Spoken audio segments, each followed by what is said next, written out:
Unity Water is proud to sponsor this podcast series because we believe great news, great solutions and great outcomes deserve to be shared. See what we're all about at unitywater.com.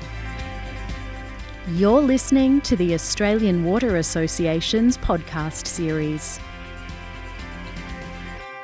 I'm Hazel Flynn, and joining me now is Cara Mueller, Senior Planning Engineer for Waste and Water, City of the Gold Coast Water. Welcome, Cara. Thank you, Hazel. We're here today to talk about the issue of managing hydrogen sulphide in sewers. It is a major problem throughout the industry. What kinds of problems does it cause? Well, it causes predominantly odour and corrosion within our system, and it's a problem and burden to most water utilities throughout the world, and it can cost upwards of millions of dollars to rectify, and that's something that we need to concentrate as a water utility. Oh, absolutely. Even though it is such a well-known issue, it's only relatively recently that it's been studied systematically as opposed to studied by modelling, isn't it? Yeah, that's right. So in 2003 and 2008, the University of Queensland Advanced Water Management Centre was granted ARC funding from the Australian Research Council to develop the SCORE project. Now, this SCORE project was used to better understand the in-sewer processes and predictive H2S modelling capabilities of the SEWEX model, and that can accurately identify within our sewage network where odour and corrosion can occur, and then we can put in the correct controls to mitigate it against the receiving environments. Which is obviously really important to do. And I love that little name, SCORE, so it stands for Sewer Corrosion and Odour Research Project. That's right, yeah. You need a nickname for that, don't you? So yes, certainly. It's a good SCORE and a good short name. So how did SCORE work? What were the aims, specifically what were the aims, and how did it work in terms of your utility? For us, we applied it to our Elanora sewerage catchment because it's one of the smallest and oldest catchments in the Gold Coast.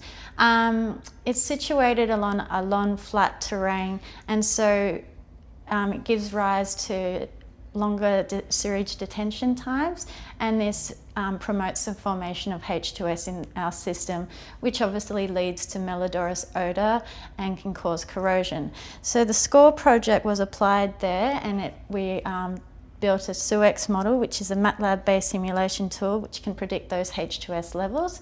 And what we found was mid-level pH values entering the STP inlet works at Elanora, and we wanted to bring up those pH levels which would reduce the formation of H2S, and the modelling tool was used as an output to get those values. And once we applied that to the network, we were able to put in a sulphide control strategy using dosing with MHL. Right, because that's the real crunch moment, isn't it? Yep. The modelling is all very well, but when you actually do it in the real world, in a field test, that's when you see whether the modelling worked. So describe that field test. What happened? So for our work, it was in 2016, and there was already an existing dosing system in place as part of that SCORE project. So in 2016, we had two objectives. One was to optimise the existing dosing schedule, and the second was to validate the SEWEX model results in the field, just to gain confidence in the output of that model. So we ran 3 scenarios with the modelling tool. The first scenario was the existing base case, and at that time it was a split dosing schedule of morning and evening. The second scenario was the second and third scenario was then carried out to improve upon that first scenario. Now, on review of the first scenario, because it was a split dosing system, we found that over the middle of the day, when there was no dosing, there was a drop in pH entering the STP, and when there's a drop in pH, that gives rise to the formation of H2S, and then obviously that causes the odour. So for scenario 2 and scenario 3, we changed the dosing profile from morning to evening to continuous 24 hours. And what we found was that there was a stabilisation of pH coming into the STP. Now for the third scenario, we continued with the 24-hour dosing profile, but we used 20% less chemical consumption because we we're hoping to get a more cost-effective strategy in play. And we found that from the modelled results, using 20% less chemical, it still kept a stabilised pH coming into the STP at 8.3. The big challenge then was to replicate the modelled results within the field. So we did a trial period of 6 months of the 3 scenarios, and we found that there was a really nice fit between the modelled results and the field results. And then we implemented scenario 3, which was using 20% less chemical consumption, maintaining a stable pH. So we were able to save money and also, like I said before, gain confidence in the output of the model, so then we can expand our program of works to our other catchments. Always reassuring when the field test backs up the modelling, isn't it? It is very comforting. I was like, oh, thank heavens, the whole year has not been a waste. So yeah, it was good. And you've got happy residents in that area because less smelly sewers. Well, that's happy utility because you've got less corrosion. Yeah, and then happy P counters in the finance section when we're not using as much money. So it's a win-win-win. Well, that was the aim. Yeah. And as you say, Elanora was a test area. So has it been expanded now fully throughout the network? Yeah, at the moment we so in Gold Coast Water and Waste we have 5 sewerage catchments. So the next catchment that we've targeted for improvement is called the Coomba catchment. We've just finished phase 1 of our work, which is building the SewerX models. So we haven't gone out to do the field trials yet.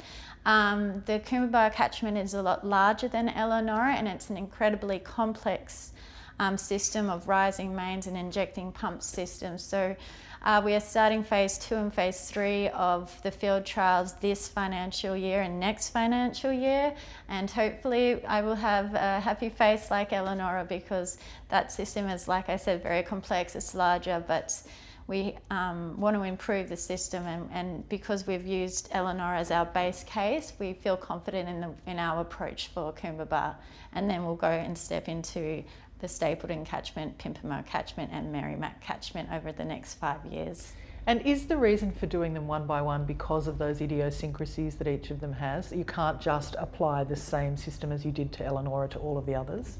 Yes, we recognised in our early investigation of how we can improve and streamline our approach to sewer corrosion and odour that all sewerage catchments have unique issues with regards to odour and corrosion, and that's the simplification of how the system's set up through the rising mains, gravity mains, whether or not they're in close proximity to sensitive environments. Obviously, if they're out the back of Bourke, there aren't going to be many odour issues because we're not going to receive those complaints by the community.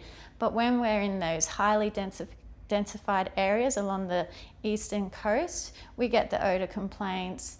And we want to ensure that we're providing the best service to our community, and so that's why it is a step-by-step process to each catchment because of those different issues. Yeah. Even bearing in mind the fact that each one has to be looked at separately, it does sound like the results from this study and this research are something that could be applied to all kinds of different water utilities. Absolutely. The framework's in place and our approach and step-by-step methodology is in place. It's just when we get the feedback, when we get the output of the SewerX model, that our controls might be different. We might use a different chemical.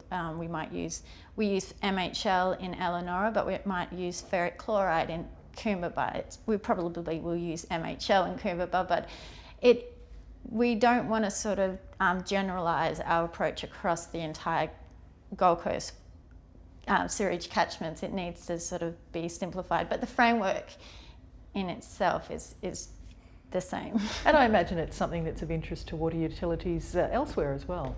Yeah, from my understanding, our industry partner, the University of Queensland, have worked with South East Water and Queensland Urban Utilities as well to do similar work. So it'd be nice here at Ozwater to chat with those people and see what their experiences were as well. Excellent. Well, thank you so much for coming in and telling us about it. Thank you, Hazel. Thanks for lots of that. Thank you, Cara. That's been Cara Mueller, Senior Planning Engineer, Water and Waste for City of the Gold Coast, Gold Coast Water. Thanks for joining us.